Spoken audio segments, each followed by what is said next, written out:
Bueno, como hemos dado continuidad a las clases de anatomía, saben muy bien ustedes que en ese sentido hemos tocado las consideraciones generales de esta materia. Ustedes tienen que relacionar en lo posible todo el contenido de las clases del preuniversitario con su libro texto guía que lo tienen disponible, ¿no? Es en ese sentido que nosotros llegamos o tenemos el componente de poder llevar la materia de la anatomía bajo las directrices de este texto guía. Vale decir que nosotros tendríamos que hablar de manera no tan profunda en relación al sistema cardiovascular, al sistema digestivo y a los diferentes componentes del sistema a nivel de la organización del cuerpo humano. Es en ese detalle que el día de hoy vamos a detallar las puntuaciones necesarias en relación al sistema que conlleva la importancia en nuestro organismo. El que les habla es el doctor Juan Víctor Aliaga Gutiérrez y es en ese sentido que cuando nosotros hablamos del sistema cardiovascular, hace alusión al contenido que conllevará la importancia en relación al componente de la estructura anatómica del corazón y los vasos sanguíneos. Estos vasos sanguíneos representados por el componente de vasos venosos y vasos arteriales. Entonces, cuando nosotros hablamos del componente del movimiento de la sangre, que se denomina hemodinamia, hacemos alusión a un circuito cerrado. Este circuito cerrado está representado por estos vasos sanguíneos, sean venas y arterias. En ese sentido, el movimiento del tejido de la sangre es en una sola dirección. Vale decir que es unidireccional. Es en ese sentido que nosotros en el componente ya de la estructura o desde el punto de vista anatomofuncional llevaremos a cabo el entendimiento de la circulación mayor y la circulación menor. Entonces, la idea en este segmento del sistema cardiovascular será que todo el componente anatómico trabaja, funciona de manera integral.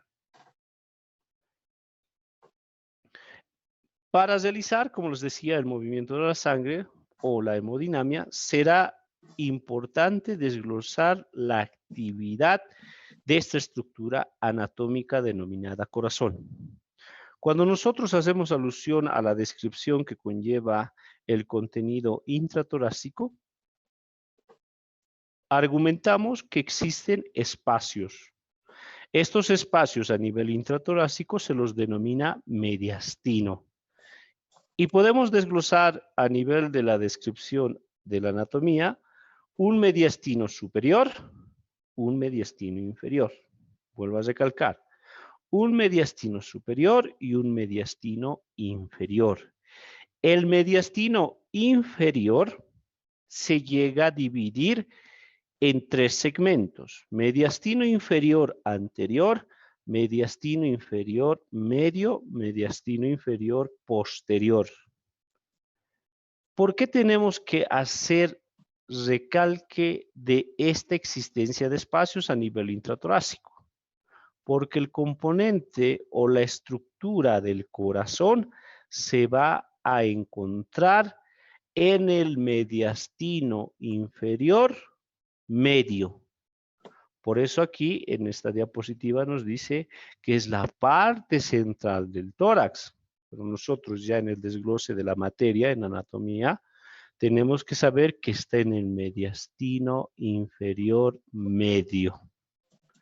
Y que esta estructura anatómica es muy importante para poder permitir el movimiento del tejido de la sangre, ya sea a través de lo que ustedes han llevado en el colegio y lo que está escrito en el texto guía, bajo las funciones cardíacas que nosotros conocemos como sístole y diástole.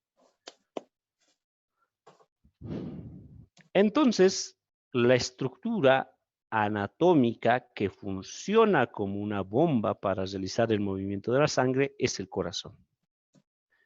Esta estructura va a tener en su composición a nivel de el componente externo la presencia de capas. Vale decir una capa externa, capa media, capa interna.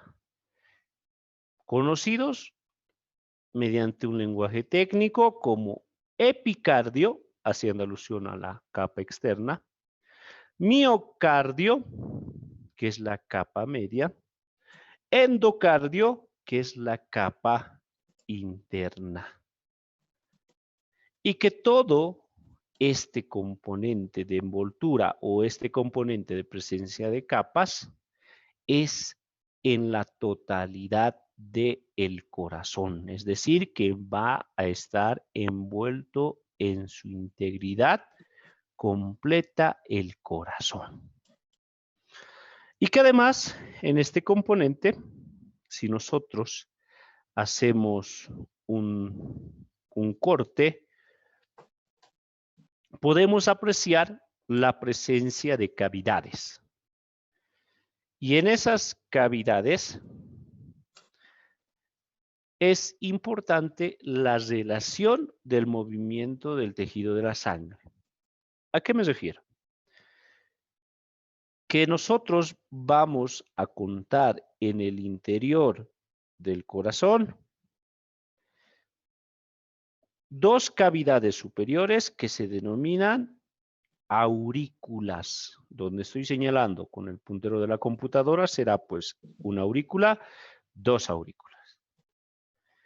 Y en el componente inferior, que también está en la imagen, tendrá dos ventrículos. Un ventrículo, dos ventrículos. Que en el desglose del componente anatomofuncional, nosotros lo dividimos a todo el conjunto o a la estructura del corazón en un corazón derecho y un corazón izquierdo.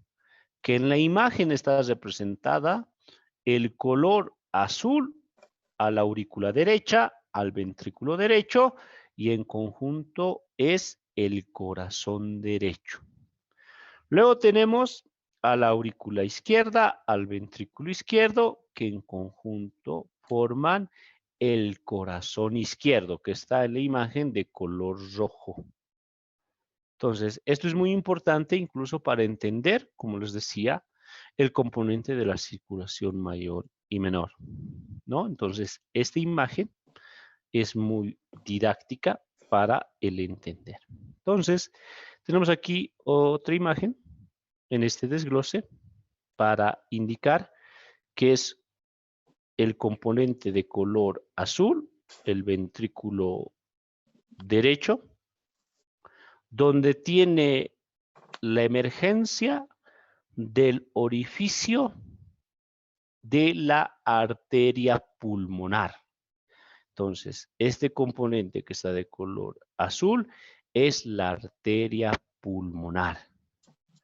Y en el otro ventrículo, que es el ventrículo izquierdo, podemos ver de color rojo que emerge el orificio de la arteria aorta. Entonces, esta arteria aorta es muy importante, ya que es la más extensa en relación a su diámetro para el componente de la distribución del tejido de la sangre. Entonces, volvemos a la otra diapositiva para poder entender un poco mejor. Lo primero que tenemos que saber, va a haber la presencia de 4 cavidades: aurícula derecha, aurícula izquierda. Estas aurículas o estas cavidades están separadas, donde pueden ver que estoy señalando con el puntero de la computadora, por el tabique interauricular, así se denomina, tabique interauricular, que no permite que el contenido del tejido de la sangre del lado derecho o de la aurícula derecha pase a la aurícula izquierda o viceversa, de la aurícula izquierda a la aurícula derecha. Entonces impide, es como una pared por eso, ¿no? Y su mismo nombre lo indica, es un tabique interauricular. Luego tenemos los dos ventrículos, ventrículo derecho y ventrículo izquierdo. Y miren que ambos ventrículos derecho e izquierdo están separados por otra pared, que es mucho más gruesa en comparación a nivel de las aurículas. Esto se debe a que en la pared del ventrículo o a nivel de la pared ventricular existe un componente muscular importante. Por eso la pared interventricular, en este caso, es de mayor grosor y que también tiene la función de impedir que pase el tejido de la sangre del ventrículo derecho al ventrículo izquierdo o viceversa, del ventrículo izquierdo al ventrículo derecho. ¿Ya? Entonces, tanto el tabique interauricular, el tabique interventricular impiden que exista el detalle del paso del tejido de la sangre del corazón derecho o hacia el corazón izquierdo o del corazón izquierdo al corazón derecho. Esa es su función principal para entender. ¿Ya? Luego en el otro componente viene a ser el desglose de la área auriculoventricular. ¿Qué quiere decir eso? Vemos aquí aurícula derecha, ventrículo derecho. Y entre la aurícula derecha y el ventrículo derecho ven unas especies de áreas como codos de dedos o como segmentos de cúspides que estoy señalando con el puntero de la computadora. Entonces, toda esta área que estoy señalando se denomina área auriculoventricular. Tenemos entonces una área auriculoventricular derecha, una área auriculoventricular izquierda. Y que en esta área auriculoventricular derecha y auriculoventricular izquierda existe la presencia de válvulas o cúspides o valvas. En el lado derecho se denomina válvula tricuspidea. En el lado izquierdo, válvula mitral. Entonces, en esta imagen, a manera de codo o a manera de la impresión de un dedo que está semiflexionado, son las válvulas auriculoventriculares que actúan como una puerta. ¿Qué quiere decir? Que se abren y se cierran. Entonces, al abrirse, permite que el tejido de la sangre pase de la aurícula derecha al ventrículo derecho. Y también en el lado izquierdo, vale decir que cuando la aurícula auriculoventricular izquierda se abre, permite el paso del tejido de la sangre de la aurícula izquierda al ventrículo izquierdo. Entonces, la función de estas válvulas auriculoventriculares, vale decir, válvula tricuspidia en el lado derecho, válvula mitral en el lado izquierdo, tienen la función de permitir el movimiento de la sangre. ¿Ya? El otro detalle viene a ser el componente de cada una de las cavidades. Entonces, no vamos a dar mucha profundidad en el tema para no confundirles, pero sí vamos a detallar la antesala que van a ir viendo en el sentido de aprobar la materia, ¿no? Entonces, en la aurícula derecha, vean que existen dos orificios, uno superior y uno inferior. Esos orificios son en relación a la desembocadura o en relación a los orificios de la vena cava superior y vena cava inferior. Entonces, la sangre llega a través de la vena cava superior y la vena cava inferior a nivel de la aurícula derecha. Entonces vemos aquí a nivel de la aurícula derecha. Una vez que está a nivel de la aurícula derecha, la sangre espera que la válvula tricuspide se abra como una puertita y permite el paso de la aurícula derecha al ventrículo derecho. Y a nivel del ventrículo derecho existe un orificio, es decir, tiene continuidad con un vaso sanguíneo importante. Vale decir, la arteria pulmonar, que en la imagen está representado de color azul. Y vean que es el tronco pulmonar que se divide en un lado izquierdo o rama pulmonar izquierda y un lado derecho o rama pulmonar derecha. Entonces, la sangre pasará del ventrículo derecho al tronco pulmonar, del tronco pulmonar a la rama de la arteria pulmonar izquierda y rama de la arteria pulmonar derecha. Y va a un lugar muy importante, que es el parenquima pulmonar. Y ya en los pulmones se lleva a cabo un proceso físico-químico en relación al intercambio gaseoso. Es decir, que en ese nivel o a nivel del parenquima pulmonar se produce la oxigenación de la sangre. ¿Me entiende? Entonces nosotros aquí podemos ver que hace alusión a todo lo que hemos descrito en el componente de las estructuras y del movimiento de la sangre a lo que se denomina circulación menor o también conocida como circulación pulmonar. Y luego tenemos el otro corazón, como habíamos indicado, que es el corazón izquierdo. Y a nivel del corazón izquierdo, de la misma manera, en la aurícula izquierda va a existir 4 orificios. Y que aquí lo podemos ver solo del lado izquierdo. 1, 2, y tendría que estar aquí 3, 4. Haciendo referencia a los orificios de las venas pulmonares. Venas pulmonares.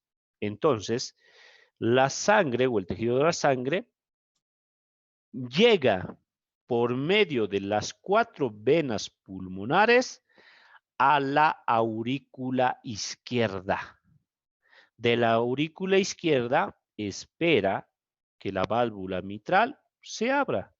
Una vez abierta, el tejido de la sangre pasa de la aurícula izquierda al ventrículo izquierdo.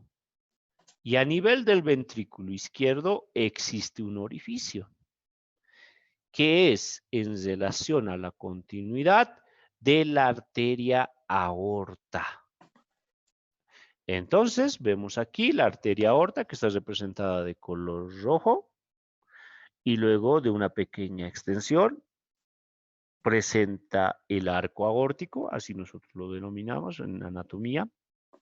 Pero lo que quiero que entiendan que a todo lo descrito de venas pulmonares, 4 venas pulmonares, aurícula izquierda, válvula auriculoventricular izquierda o válvula mitral, ventrículo izquierdo, arteria aorta, se refiere al componente de la circulación mayor o componente de la circulación sistémica. Entonces nosotros podemos ver la relación en importancia anatomofuncional de estas cavidades, ¿no? Entonces, por eso nosotros hablamos de un corazón derecho y un corazón izquierdo. Y así hacemos alusión al componente de circulación menor o circulación pulmonar. Y el otro componente que es la circulación mayor o circulación sistémica.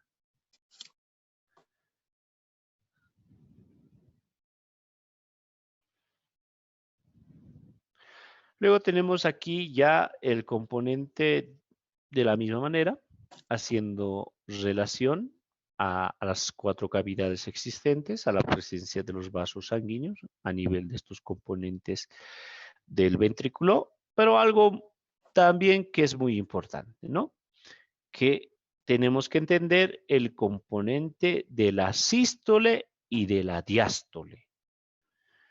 El corazón, como hemos indicado, actúa como una bomba. Esta bomba hace que se contraiga y se relaje. Si se contrae, nosotros lo conocemos como sístole. Si se relaja, es diástole. Entonces, nuestro corazón o la estructura anatómica cardíaca es una estructura que siempre realiza sístole, diástole, sístole, diástole, sístole, diástole. Estamos estudiando, se produce esa consideración anatomofuncional. Estamos durmiendo, de la misma manera se produce sístole, diástole, sístole, diástole. Es una bomba que nunca deja de trabajar hasta que ya no tengamos signos vitales, ¿no? Entonces, esa es una característica importante. Ahora, cuando se realiza el detalle de la sístole cardíaca, es decir, de la contracción cardíaca, esto permite que el tejido de la sangre exista su salida hacia los vasos que hemos descrito. Vale decir, arteria pulmonar y arteria aorta. Entonces, durante la sístole se produce la salida de tejido de la sangre para los vasos sanguíneos. Y durante la diástole cardíaca, es decir, la relajación cardíaca, existe el movimiento del tejido de la sangre, el cual llega a las cavidades. Vale decir, es la entrada del tejido de la sangre al corazón. ¿Ya? Entonces, estos dos componentes son muy importantes para el análisis clínico, ¿no? Ahora, en esta imagen vamos a aprovechar. Hemos indicado que a nivel de la aurícula y ventrículo existe un área, y como su nombre lo indica, área auriculoventricular. Y tenemos dos áreas, área auriculoventricular derecha y área auriculoventricular izquierda, donde se encuentran las válvulas cardíacas o válvulas auriculoventriculares. En el lado derecho es la válvula mitral, no, tricuspide en el lado derecho, perdón. Y en el lado izquierdo es la válvula mitral. Entonces, a nivel del ventrículo derecho, a nivel del ventrículo izquierdo, y que ambos ventrículos tienen continuidad con un vaso sanguíneo, existen también la presencia de válvulas. Entonces, en esta imagen que ustedes lo están viendo, vean aquí, donde estoy señalando el de color azul, ¿no? Que hace alusión al ventrículo derecho, al tronco pulmonar, vean que existe una bandaleta blanca, ¿no? Estoy señalando con el puntero de la computadora.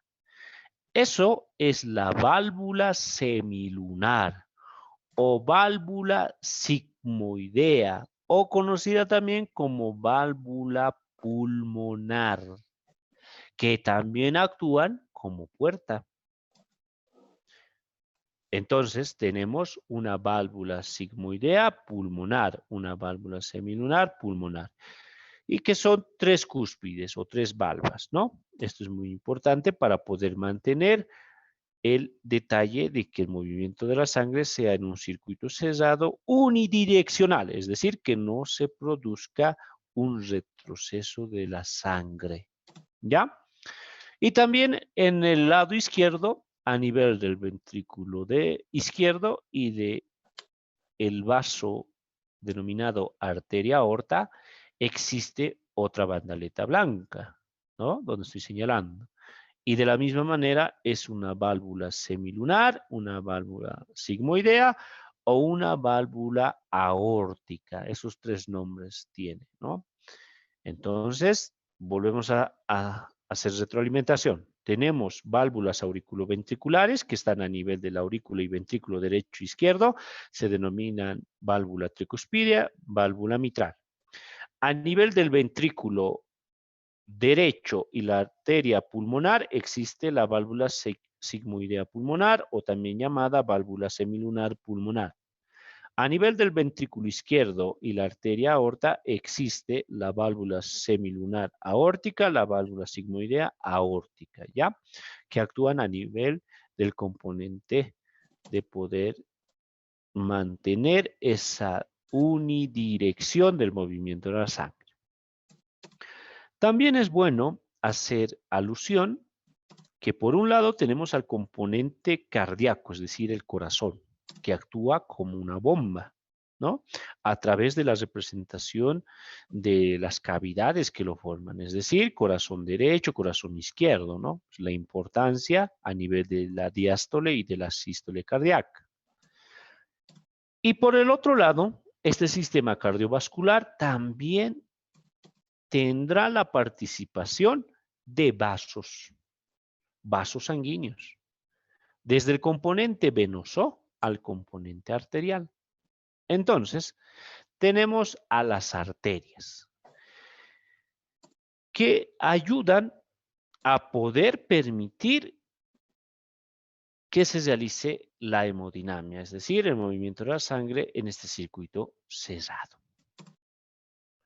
Y que lo más interesante es que siempre en las representaciones de los atlas, de libros de anatomía, se lo llega a identificar a la arteria de color rojo.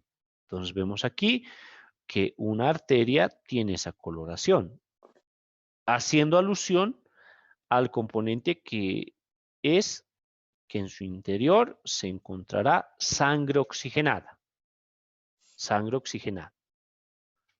Eso es lo que nos enseñan en el colegio incluso, ¿no? Que las arterias tienen en su interior sangre oxigenada, ¿no?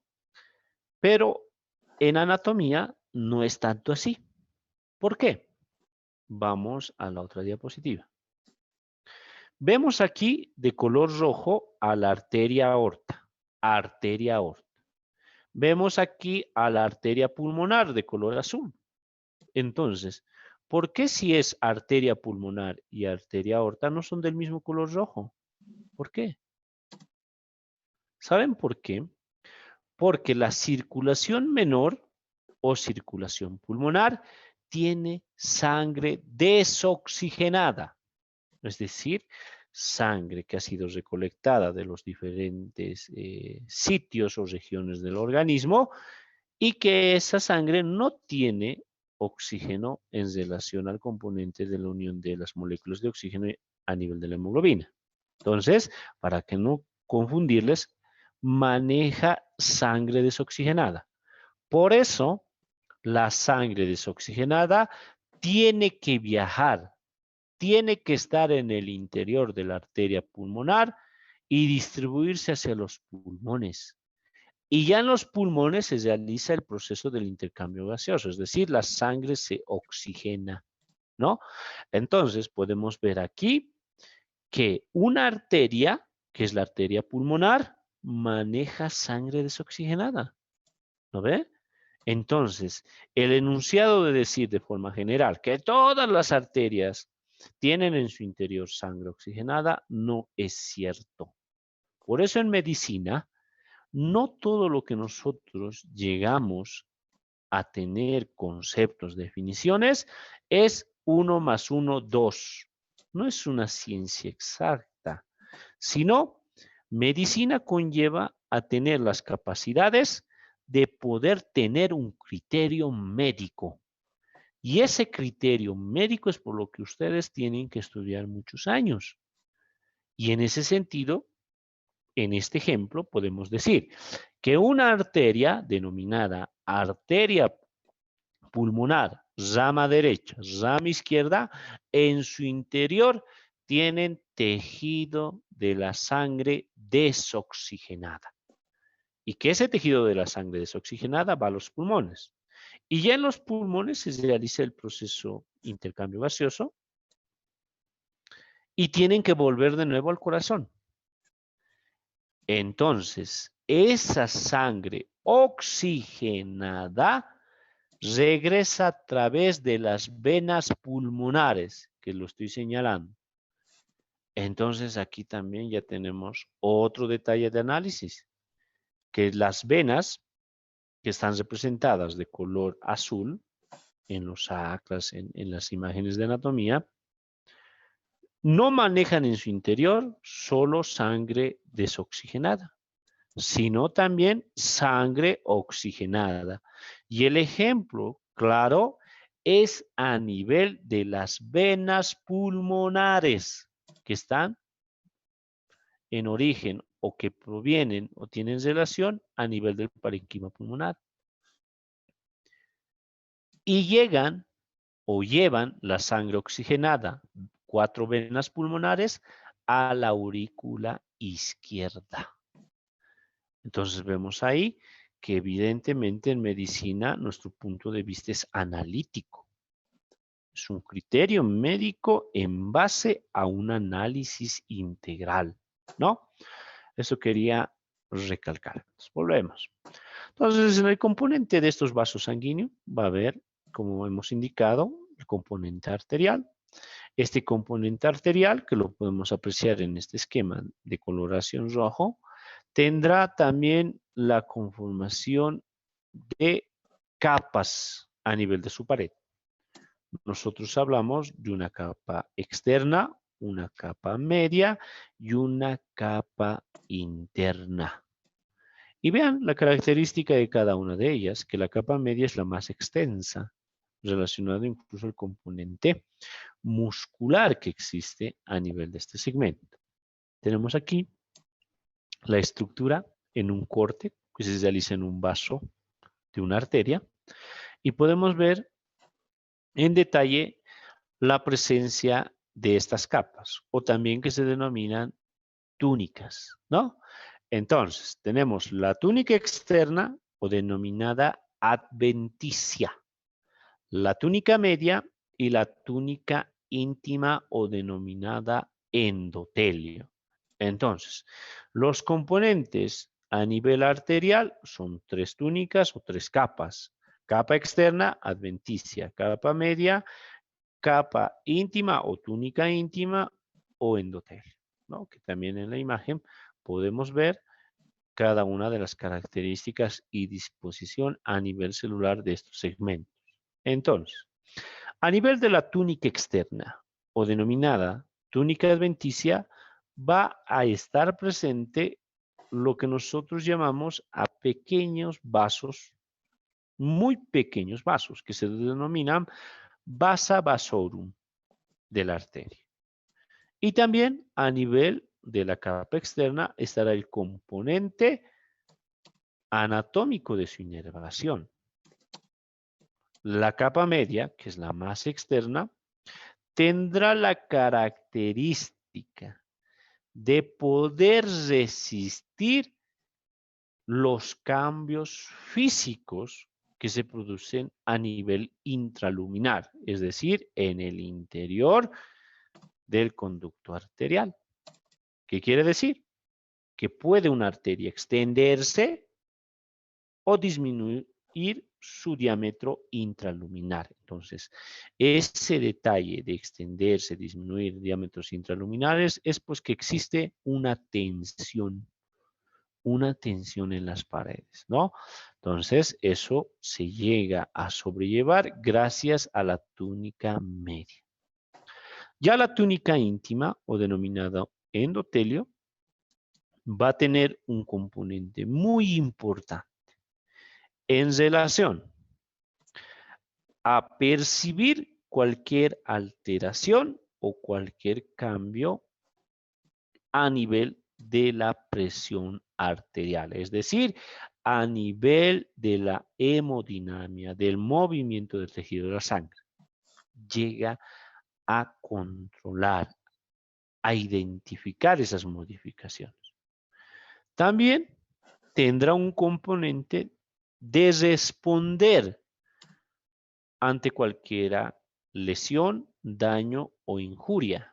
Vale decir que si yo me produzco una solución de continuidad, es decir, una herida, y existe un compromiso en un vaso sanguíneo, esa información de solución de continuidad activará todo un complejo a nivel químico celular que se denomina hemostasia. ¿Ya? Entonces nosotros podemos ver que a nivel de la túnica íntima endotelio se produce estas características de percepción de modificaciones de la presión arterial, de modificaciones para el estímulo o activación de la hemostasia. Y además de la modificación o componente de las variantes del pH sanguíneo. Luego tenemos que las arterias como tal, que ya hemos dicho que tienen 3 componentes de capas, se las clasifica de acuerdo uno al componente de sus paredes, al componente de sus diámetros intraluminales. Entonces podemos tener arterias elásticas, arterias musculares, arteriolas y capilares. Entonces tenemos arterias elásticas, que son las de mayor calibre, son las más grandes para que me entiendan. Y que además tiene una relación de transformar un flujo laminar continuo y pulsátil, es decir, que mantienen ese constante movimiento del tejido de la sangre en relación a la fuerza que genera ese movimiento a través de la diástole, de la sístole cardíaca. Entonces, para que entiendan, son muy resistentes. A eso me refiero. ¿Ya? Luego tenemos arterias de calibre intermedio, las cuales podemos ver en la imagen y que no presentan una característica de una membrana elástica externa. Luego tenemos las arteriolas, que son vasos de pequeño calibre, inferior a 0.5 milímetros. Y su túnica intermedia tiene poco tejido elástico. Son escasas las fibras a nivel del músculo liso. Y aún más, existirán a nivel de esta clasificación los capilares, que ya son vasos de muy pequeño calibre, incluso de 5 a 30 micrones de diámetro, o sea, son muy pequeños, ¿no? Y a nivel de este componente de la descripción anatómica no presentan túnica intermedia. Luego, el componente de los vasos arteriales será que siempre existirá en su relación de descripción anatómica un tronco o una rama principal o un segmento tubular principal de la arteria y que esta arteria va a presentar ramas colaterales y ramas terminales. Entonces, para la descripción anatómica del componente de arterias tenemos ramas colaterales y ramas terminales. ¿Qué son las ramas colaterales? Son ramas que se desprenden de este segmento tubular principal o de este segmento del tronco principal arterial. Son ramas colaterales. Y las ramas terminales, que son los vasos que marcan la terminación de una arteria. Algunas de ellas llegan a anastomosarse, es decir, que se llegan a unir con otras ramas vecinas. Entonces tenemos aquí un ejemplo en relación a una arteria que está a nivel del brazo, que se denomina arteria braquial. Esta arteria braquial pueden ver que tiene un diámetro considerable, entonces será un tronco principal o un segmento tubular principal de la arteria braquial. Y vean cómo de las paredes laterales, paredes anteriores, emergen ramos colaterales, que aquí lo podemos ver, que a nivel superior está la arteria colateral cubital superior, más en dirección inferior está la otra arteria, que es la colateral cubital inferior, ¿no? Entonces son ramas colaterales. Y vean que en este trayecto de superior e inferior, la arteria braquial se divide en dos.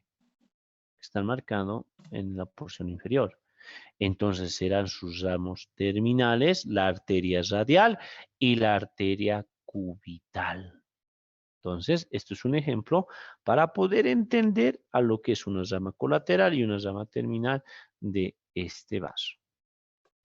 Ahora, también tenemos que hablar de la definición del contexto de anastomosis. Esta anastomosis se la interpreta como una comunicación o comunicaciones intervasculares. Es decir, es la unión de vasos sanguíneos, que puede ser de dos tipos.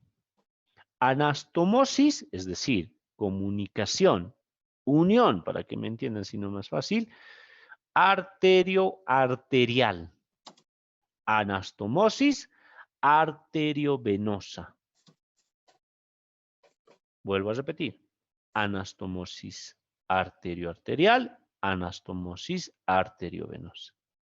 A nivel de la anastomosis arterioarterial, constituye una circulación colateral, la cual tiene un objetivo, que es la distribución de la sangre. Y podemos tener subtipos a nivel de este segmento.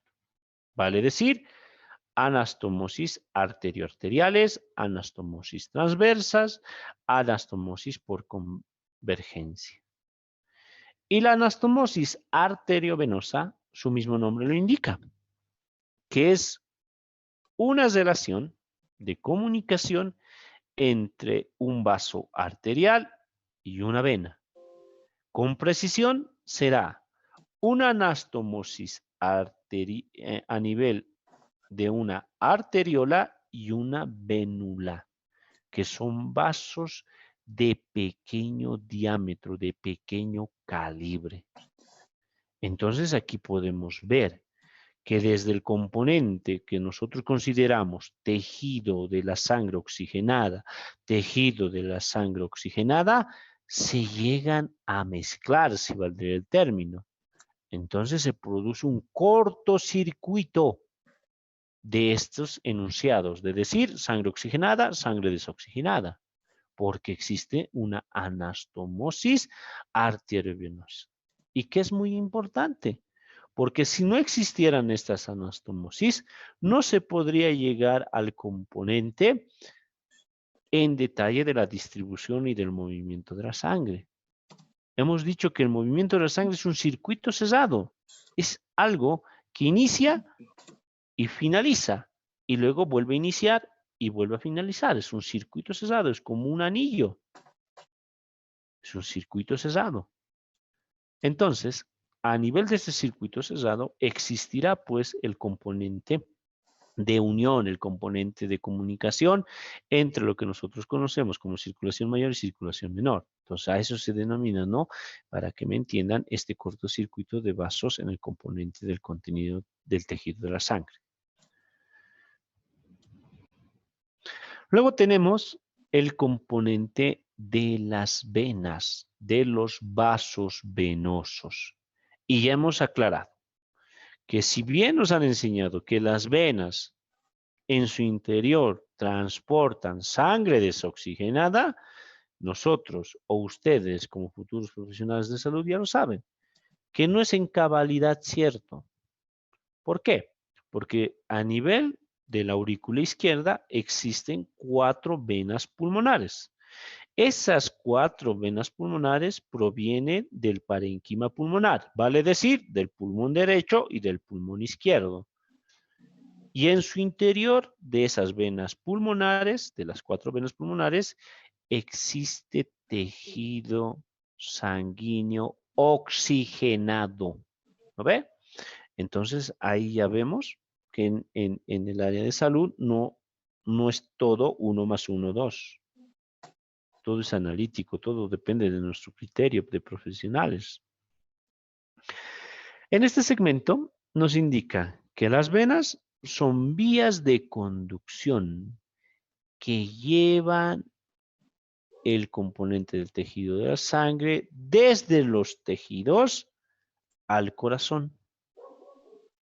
Es decir, que incluso su formación y descripción va desde las regiones más distales hacia el corazón, que no ocurre en las arterias. En las arterias es la descripción del corazón, si valdría el término, hasta las regiones distales. Por eso hablamos de arteria aorta, callado aórtico, aorta descendente, etcétera, ¿no? Describimos en esa dirección, partiendo desde el punto del corazón y a medida que nos alejamos de cada segmento del corazón. Eso para las arterias. Pero para las venas es lo contrario, que venimos desde la región más distal, una vénula, por ejemplo, capilares venosos. Estos llegan a conformar venas de mediano calibre, llegan a unirse, a anastomosarse, tenemos venas de mayor calibre y hasta la descripción del corazón. Entonces, esa idea tiene que estar presente, que todas las venas son vías de conducción desde los tejidos periféricos, es decir, tejidos lejanos, hacia el corazón. Y que de la misma manera va a presentar en su estructura tres capas: una túnica interna o íntima, una túnica media y una túnica externa o adventicia. Vuelvo a repetir. Túnica interna o denominada íntima, túnica media y túnica externa adventicia. Hacemos un corte a nivel de un vaso venoso y vean la disposición que tiene en el interior la vena. Están presentes las tres capas, capa interna, media y externa. Pero hay algo muy importante a nivel intraluminal en los vasos venosos. Vean esto, que a medida de la pared podemos ver que en el desglose de toda su extensión existen prolongaciones internas, que son válvulas. Vean aquí, válvulas, que esto no aparece en las arterias. Volvemos a la imagen de una arteria. Vean aquí, este es el interior de una arteria. No existen esas válvulas, esas prolongaciones en el interior intraluminal. No existen en una arteria. Pero sí existen válvulas a nivel intraluminal de una vena. Esto es muy importante entender. Ejemplo, algunas de las patologías que están relacionadas al sistema venoso son lo que ustedes han visto, ya sea en una película, en un familiar o en un conocido, como varices de miembros inferiores. Varices en el segmento venoso a nivel de miembros apendiculares inferiores. Y eso se produce a una característica del retorno venoso. Vale decir que en estos pacientitos estará pues alterado en cierta medida la presencia de estas válvulas. Por eso el componente venoso se hace tortuoso. ¿Entienden? ¿Ya? Entonces, describimos. En la capa interna de una vena estará constituida por una capa de células endoteliales, fusiformes. Su función estará relacionado al intercambio de líquido y gases a nivel del componente de la pared del vaso y el componente celular. Vale decir, espacio intracelular y espacio extracelular. La capa media, que se encuentra formada por células musculares lisas, tiene como función el detalle de regular el flujo sanguíneo. Y la capa externa o adventicia se constituye a manera de tener en su detalle estructural tejido conectivo, ¿no? Entonces, esa relación dará la característica de poder mantener un sistema que ayude en relación a disminuir el diámetro intraluminal. Vemos aquí, en este desglose que les decía, en el interior del espacio intraluminar de una vena, la presencia de válvulas. Y vean aquí, esas válvulas que ayudan a que no exista un retroceso a nivel del movimiento de la sangre. ¿Qué quiere decir?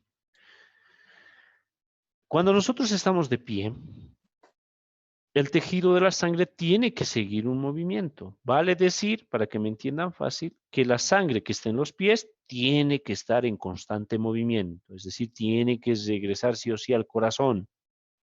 Y ese movimiento no se llegaría a producir si no existieran estas válvulas en el interior de las venas. Vean que para realizar este movimiento, las válvulas en el interior de la vena se abren.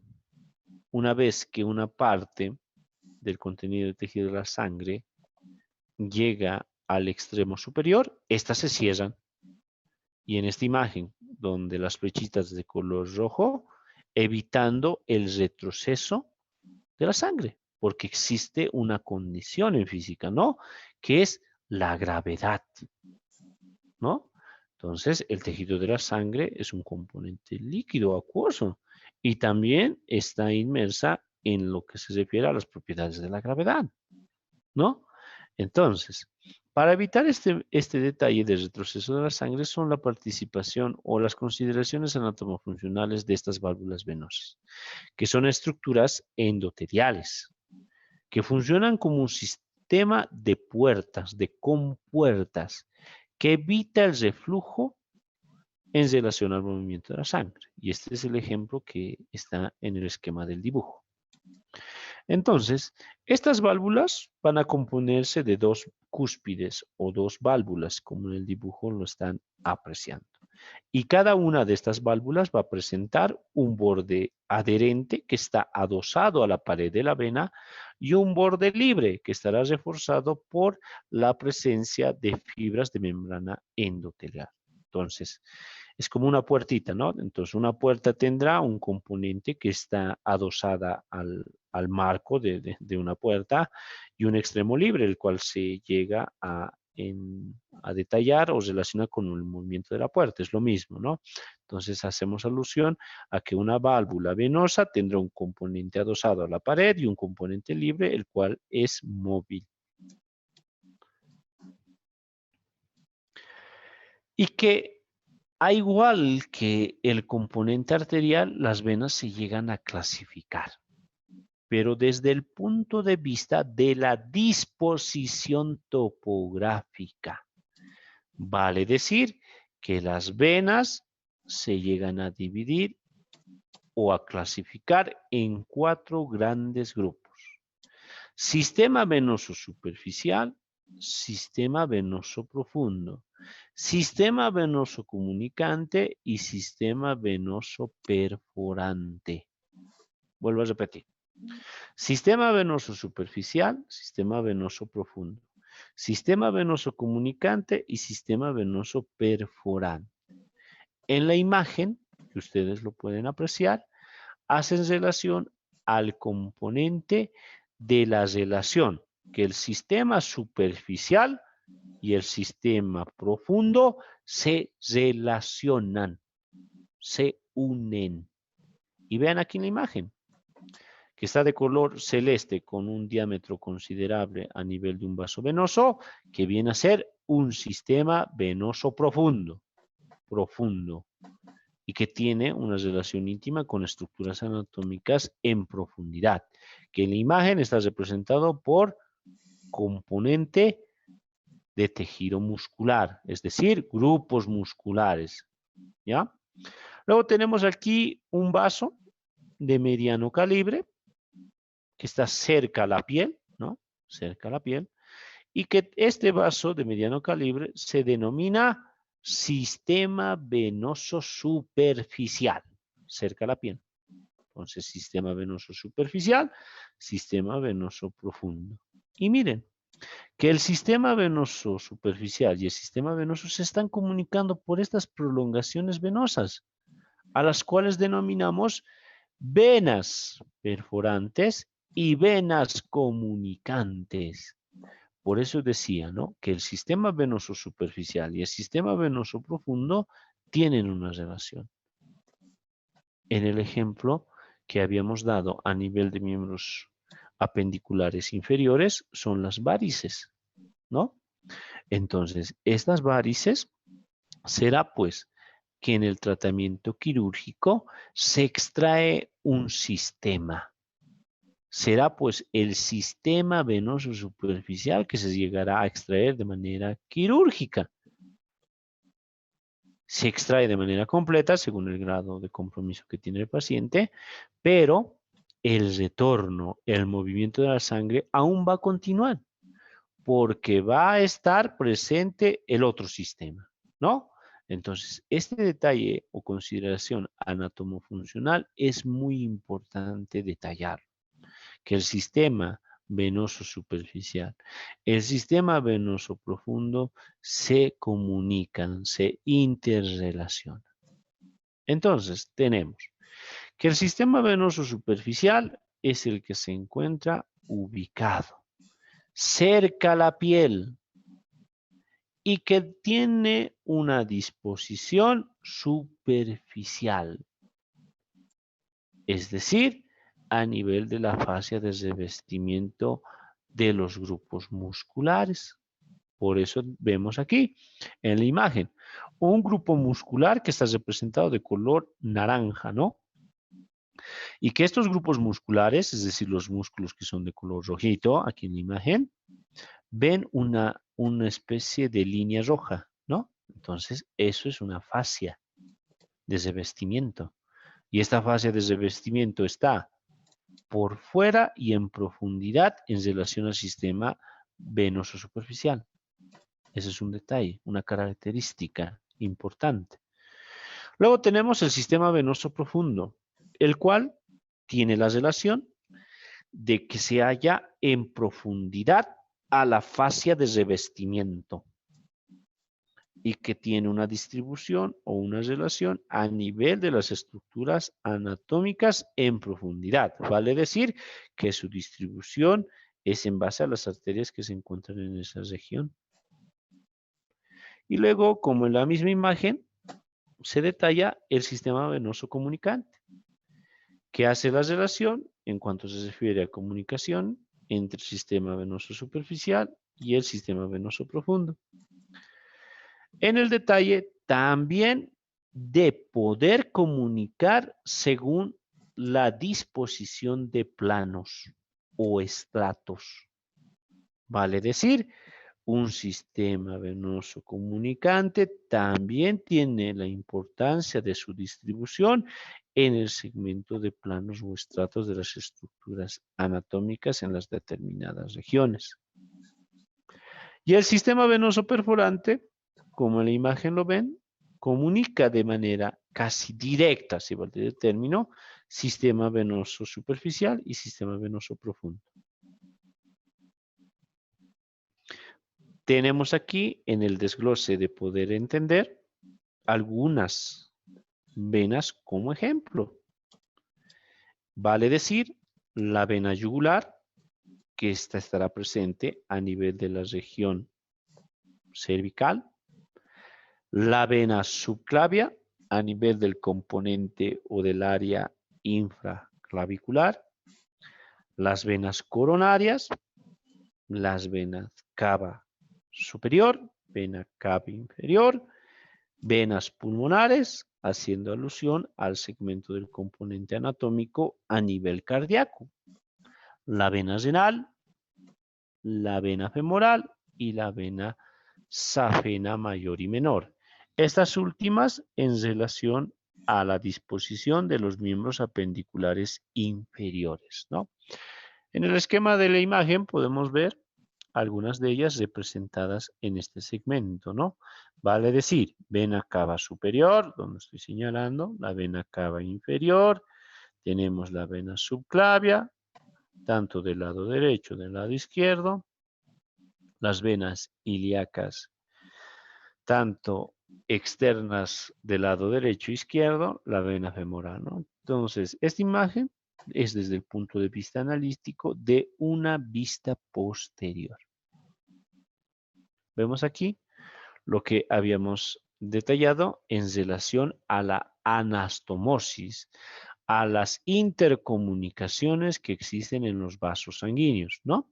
Habíamos hablado de una anastomosis venovenosa en el componente del sistema venoso, a un componente de anastomosis arteriovenosas y a un componente importante del componente de anastomosis venolinfática. Si bien nosotros teníamos una clasificación en cuanto se refiere a la comunicación entre el componente arterial, a nivel del componente venoso, es decir, de las venas, estas anastomosis son más interesantes. Vale decir que en las venas existirán anastomosis venovenosa, como su nombre lo indica, una comunicación entre vena a vena. Una anastomosis arteriovenosa, que también estaba descrita en el componente arterial, ¿no? Haciendo alusión al componente de comunicación o de unión entre una vena y una arteria. Anastomosis arteriovenosas. Pero, aunque exista la unión o la comunicación entre arteria y vena, para que me entiendan, se mantiene que el tejido de la sangre solo tenga una dirección. No puede haber dos direcciones. Por eso en la imagen, si ustedes pueden darse cuenta, existe una flechita. Esta flechita está señalando al lado derecho de nuestra pantalla. Arteria, dice, ¿no? Y es un movimiento hacia la derecha. Continúa el movimiento a nivel del interior de este vaso arterial. Pasa a nivel de la anastomosis venosa, es decir, de la unión entre la arteria y la vena, continuando la misma dirección. Por eso dice unidireccional. Y continúa en el interior de la vena y continúa con la misma dirección. Por eso hablábamos, ¿no?, de la circulación mayor y menor, que es un circuito cerrado unidireccional. Y vean aquí, que también en este componente de la anastomosis y en estas imágenes es muy importante tener en claro ello.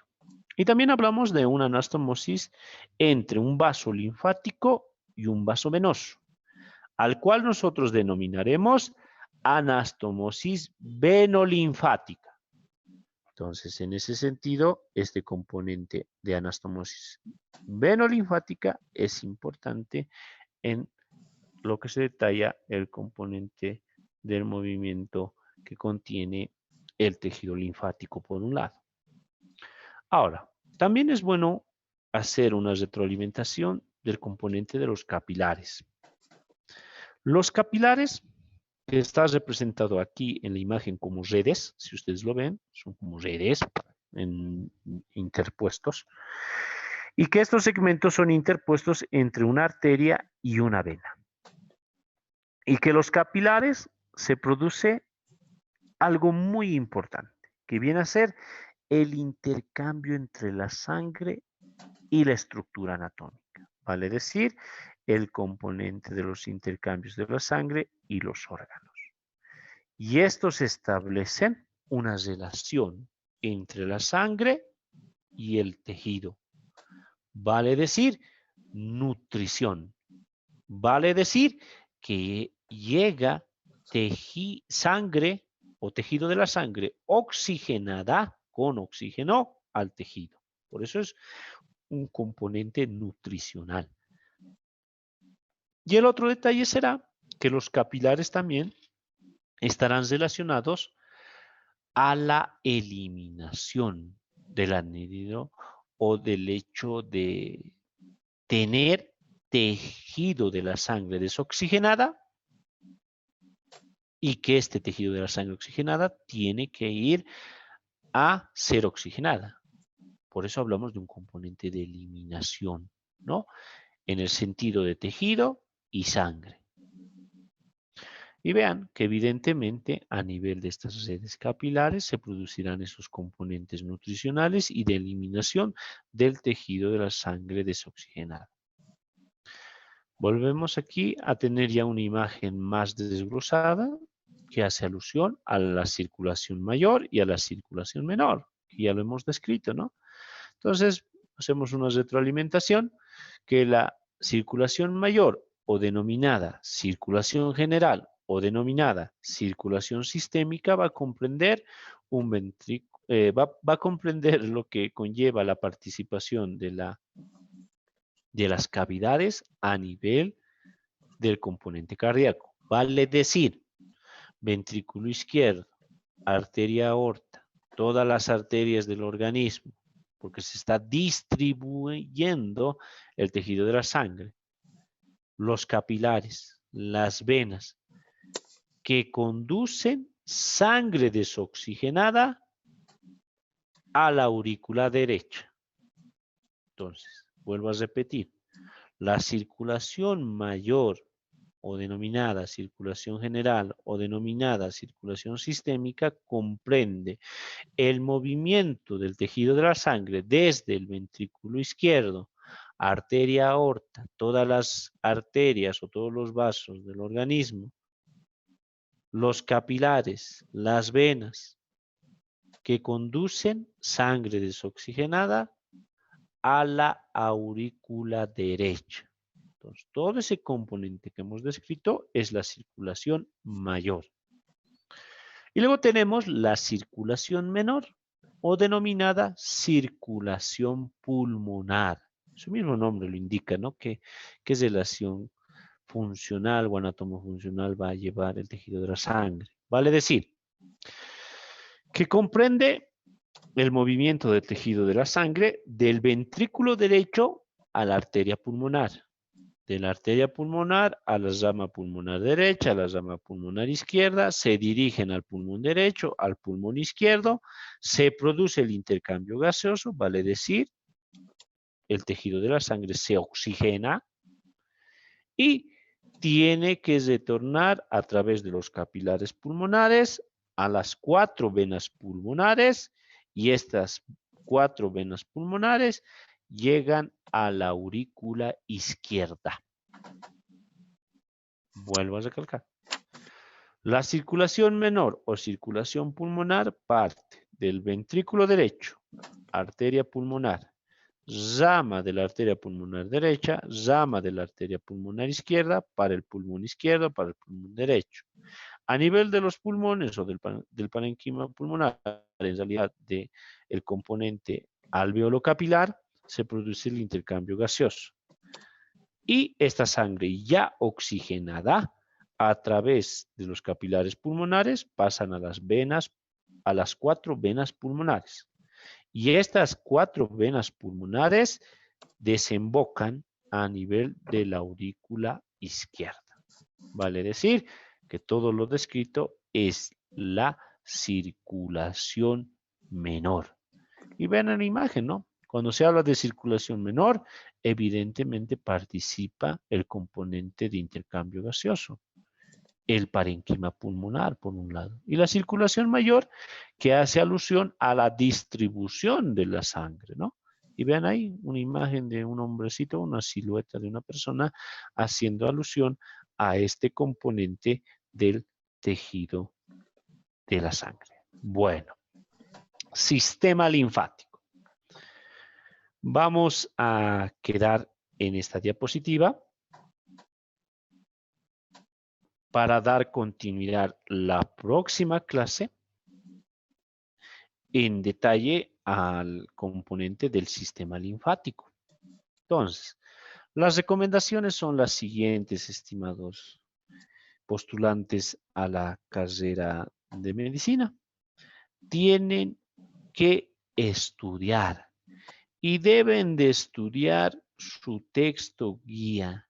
No lo dejen de adorno, sino es estudiar tema por tema de todas las materias. Solo así van a poder sobrellevar un objetivo en la vida, que es aprobar el examen del ingreso a la carrera de medicina, ¿no? Entonces, desde el punto de vista como colegas, desde el punto de vista como personas, desde el punto de vista de seres humanos, les deseo éxitos, muchos éxitos, y que puedan ustedes lograr este gran objetivo que se han trazado en su vida. Sin más que decir, se despide mi persona, doctor Juan Víctor Aliaga, para vernos la próxima clase, ya para detallar la continuidad del sistema linfático. Sin más que decir, tengan todos buenas noches. Chao, chao.